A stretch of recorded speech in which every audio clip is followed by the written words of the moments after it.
Okay जी, तो हम IT के हवाले से बात कर रहे थे। आईटी एक ऐसी चीज़ है जिसको कि हमने खुद ऑब्जर्व किया जब हमने करियर स्टार्ट किया।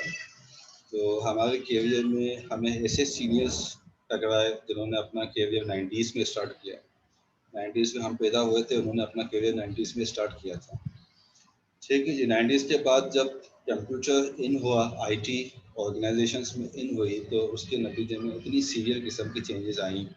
और कुछ लोग जिन्होंने अपने आप को मूव नहीं किया, अपने आप को अपग्रेड नहीं किया, आईटी नहीं सीखी, ऐसे लोग अपने ऑर्गेनाइजेशन में होने वाली अपनी जिम्मेदारियों को पूरा करने के लिए बहुत ज़्यादा जूनियर स्टाफ के मोहताज होते हुए उनको मैंने खुद अपनी आंखों से देखा है। द रीज़न भी कि वो अपने आप को उन्होंने अपग्रेड नहीं किया आईटी के साथ। इसी तरह से आज के दौर की जो आईटी है, ये आईटी भी वक्त के साथ साथ मज़ीद इम्प्रूव होती जाए।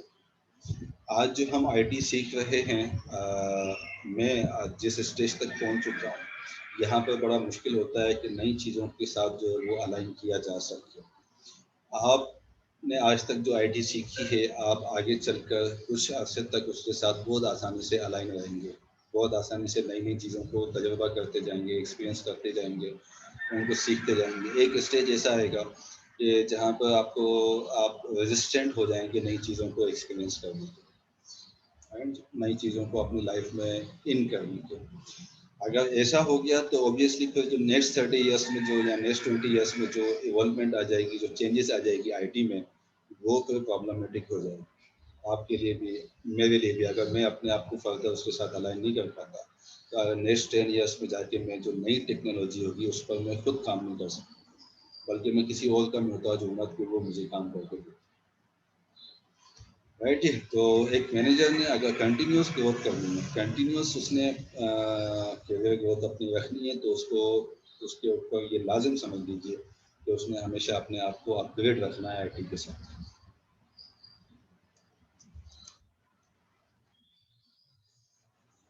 जी, managing for ethical standards. Business किसी भी तरह का हो, हर बिजनेस के अपने अपने एथिक्स होते हैं, लेकिन जब बात आती है फार्मास्यूटिकल्स की, तो यहाँ पर बहुत ज़्यादा टाइट कंपटीशन है फार्मास्यूटिकल्स में। ऑल दो कि हर बिजनेस में है, लेकिन हर तरह के बिजनेस में अगर कोई एथिकल लाइंस से बाहर निकलता है, तो उसके लिए यकीनन एक एथिकल प्रॉब्लम तो है, लेकिन किसी तरह की बहुत सीवियर किस्म की लीगल कंसिडरेशंस वहाँ पे इम्प्लीकेशंस नहीं आ रही होती। लेकिन फार्मास्यूटिकल्स ऑर्गेनाइजेशन एक ऐसी चीज़ है जहाँ पर बहुत ज़्यादा टाइट कंपटीशन होने की वजह से अक्सर ऑर्गेनाइजेशंस को मोटिवेशन मिलती है कि वो अनएथिकल प्रैक्टिसेस करें। फार्मास्यूटिकल ऑर्गेनाइजेशन अगर एक मरतबा उसके ऊपर पनिशमेंट लग जाए, या उसके ऊपर एक पेज लग जाए अनएथिकल प्रैक्टिसेस का, तो ऐसी ऑर्गेनाइजेशन के लिए मार्केट में दोबारा अपना मकाम हासिल करना बहुत ज़्यादा मुश्किल होता है। रेगुलेटरी कंप्लाइंस बहुत ज़्यादा स्ट्रिक्ट है, बहुत ज़्यादा स्ट्रिक्ट है। एक अनएथिकल एक्टिविटी की वजह से अगर आपने 10 मिलियन का बिजनेस किया है, तो उसके अगेंस्ट में रेगुलेटरी कंप्लाइंस आपको 50 मिलियन की जो है ना वो लगा सकती है, पनिशमेंट लगा सकती है। इसलिए जब बात होती है एथिकल स्टैंडर्ड्स की, तो वो तमाम ऑर्गेनाइजेशंस के लिए ज़रूरी है, लेकिन फार्मास्यूटिकल ऑर्गेनाइजेशंस के लिए ये इंतहाई ज़रूरी है। इसमें मैनेजर को बहुत ज़्यादा ध्यान रखना है कि उसकी ऑर्गेनाइजेशन से और उसके डिपार्टमेंट से किसी भी तरह की अनएथिकल प्रैक्टिस जो है वो कंडक्ट न की जा सके। और ये चैलेंज इसलिए है कि ऑब्वियसली एक टाइट इन्वायरमेंट में बहुत ज़्यादा मोटिवेशन मिल रही होती है लोगों को कि यार ऐसा कर लेते हैं, ये शॉर्टकट मार लेते हैं, या डॉक्टर को पैसे दे के प्रोडक्ट लिखवा लेते हैं, तो इस तरह की तमाम एक्टिविटीज़ से बचना। और टाइम,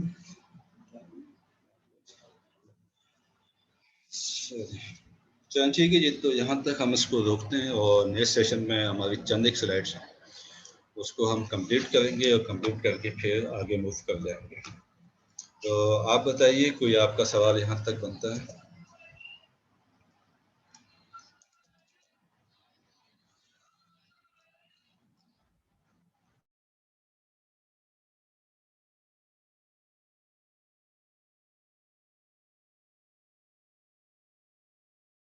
सर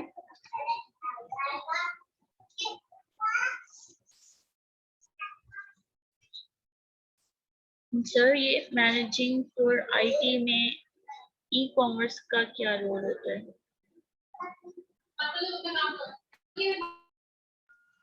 मैं आपको रिस्पॉन्ड करता हूँ, मैं अटेंडेंस कंप्लीट करके आपको रिस्पॉन्ड करता हूँ।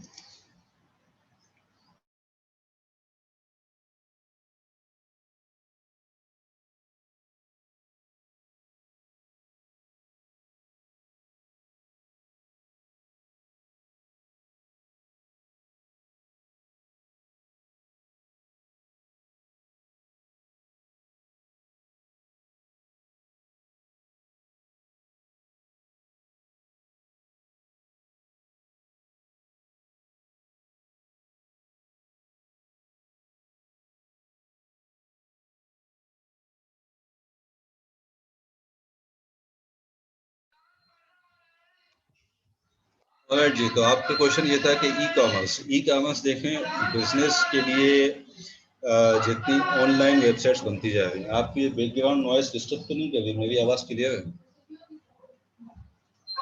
Yes sir, clear.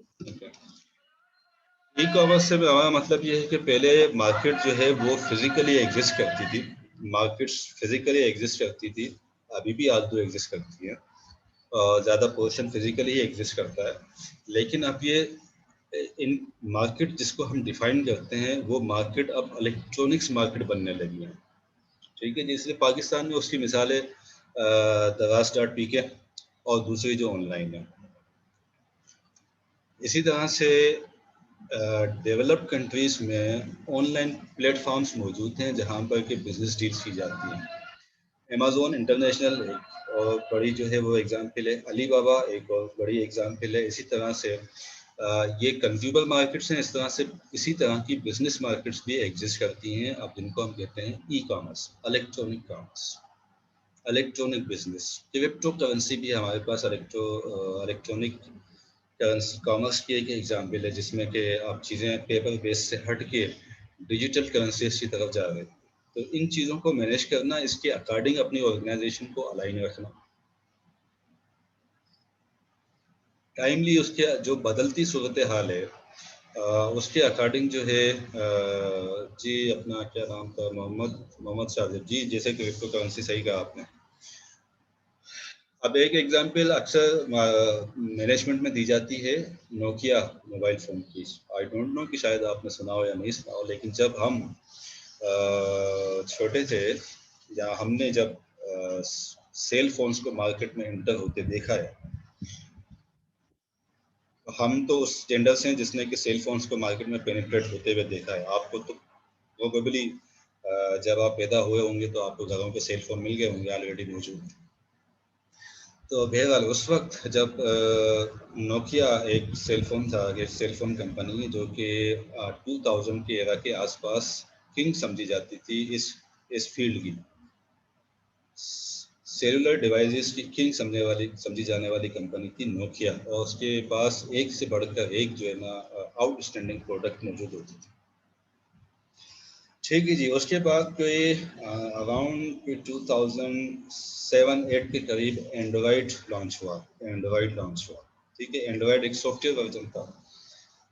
जिन कंपनीज ने एंड्रॉयड को एडॉप्ट कर लिया वो कंपनीज आज सरवाइव करती हैं और नोकिया सरवाइव नहीं करती, क्योंकि नोकिया ने उस टाइम पे ये डिसीजन लिया कि जी हम एंड्रॉयड की तरफ नहीं जाएंगे, हम एंड्रॉयड को एडॉप्ट नहीं करेंगे।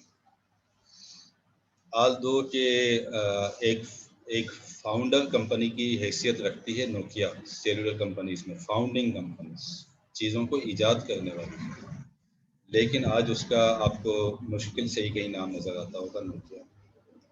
द रीज़न बीइंग कि उस टाइम पे जो इवॉल्व हुई एक एक टेक्नोलॉजी उभर के जो मार्केट में आई, उसके साथ अपने आप को अलाइन नहीं किया नोकिया कंपनी। आज वो एग्जिस्ट नहीं करती, यहाँ बहुत कई नीचे नंबर पे जाके एग्जिस्ट करती।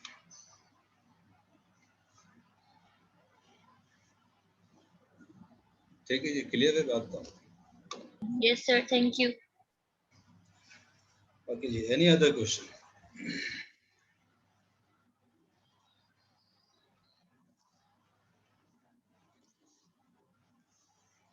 चलो ठीक है जी, तो हम इस सेशन को यहाँ पर क्लोज करते हैं और नेक्स्ट सेशन में इंशाल्लाह। ओके जी, अल्लाह हाफिज़।